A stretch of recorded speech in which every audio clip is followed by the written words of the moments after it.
When most people think of Ridley Scott's Alien, they think of space horror. But beneath that, it's really a story about biology. The alien itself, known as the Xenomorph, isn't just a monster. It's a carefully constructed organism inspired by real insects, specifically parasitic wasps, ants, and other arthropods. Hello everyone, my name is Isaac, and today I'll be exploring the strange, fascinating connection between one of science fiction's most terrifying creatures and the natural world we live in.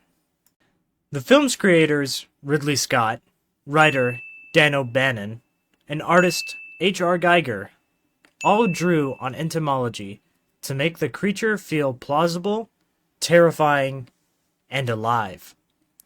Scott even said in an interview, "If you look at an ant under a microscope, it is very elegant, and I wanted it to be elegant and dangerous." And that's where this connection begins.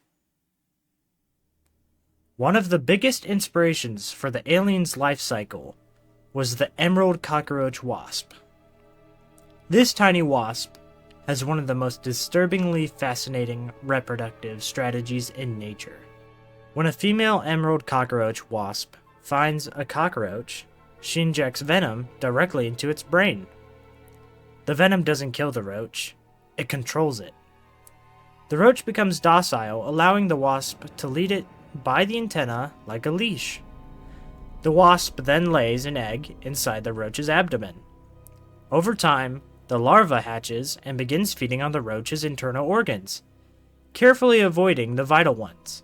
This way, it can keep the host alive as long as possible. When the larva is ready, it finally kills the host, pupates, and emerges as a fully grown wasp. This gruesome cycle, a parasite using another organism's body to give birth to new life, is mirrored almost exactly in Alien. Just like the wasp, the facehugger attaches to a living host, implants an embryo, and dies once its job is done. Later, the embryo, now known as the chestburster, violently emerges, leaving the host dead.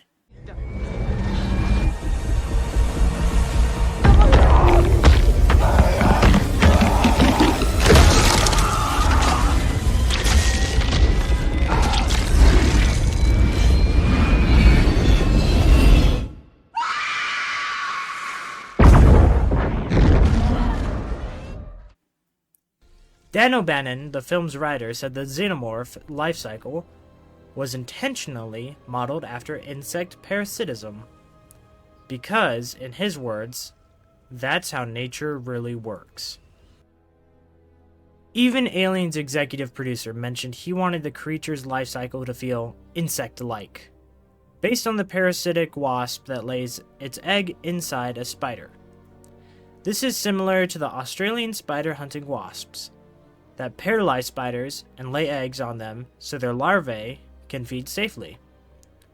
To make the horror more believable, the filmmakers didn't just invent biology, they borrowed it. The similarities don't stop with behavior. The anatomy of the Xenomorph is also inspired by insects, both visually and functionally. Take its exoskeleton, a hard biochemical shell that acts like insect cuticle, providing both armor and structure. That feature alone firmly roots it in arthropod biology. Now, one of the most iconic traits of the Xenomorph is its extendable inner jaw, the second set of teeth that shoots out to kill prey. That terrifying feature isn't pure science fiction. It's inspired by something found in nature, the prehensile labial mask of damselfly and dragonfly larvae. These aquatic larvae, which have existed for over 300 million years, have a hidden, extendable mouthpart called a labium that snaps outward to catch prey in a fraction of a second. It's essentially a biological harpoon. Another key feature is the creature's acidic blood, which melts through almost anything. Dan O'Bannon said he got the idea from reading about ants that spray jets of acid to defend themselves. Specifically, some stingless ants, like the green tree ant of northern Australia, produced formic acid and can spray it at predators to protect their nests. This idea of an insect using its own chemical compounds as a defense mechanism became the foundation for the aliens' acid blood, an idea that made it biologically logical within the film's world. Even beyond ants, other insects like blister beetles and false blister beetles contain a potent toxin called cantharidin, which resides inside their hemolymph, or insect blood. This chemical can burn human skin and deter predators, reinforcing that corrosive weaponized biology, which is not unique to fiction. So when O'Bannon imagined a creature whose blood could burn through steel, he wasn't creating something unrealistic. He was amplifying what nature already does. Visually, much of the Xenomorph's insect-like structure came from the imagination of Swiss artist H.R. Geiger. Geiger's biomechanical art blended organic and mechanical elements, smooth exoskeletons, jointed limbs, and segmented forms reminiscent of beetles, crickets, and mantises. He and Ridley Scott worked together to ensure the creature felt both familiar and alien. Geiger wanted it to look born of biology, and Scott described the result as elegant like an insect, but deadly. From its ribbed exoskeleton to its egg chambers resembling ant or termite hives, the Xenomorph feels less like a monster from outer space and more like a super-evolved arthropod, a logical extension of insect evolution. By the time the series introduced the Alien Queen, the entomological influence became undeniable. The queen serves as the reproductive center of the species, laying eggs and commanding drones. This kind of social structure mirrors eusocial insects, where the colony functions as a single organism. The queen reproduces, the workers maintain the nest, and the soldiers defend it. It's both efficient and terrifying. And it's exactly how insects have dominated Earth for millions of years. In the end, what makes the Xenomorph so frightening isn't how alien it is.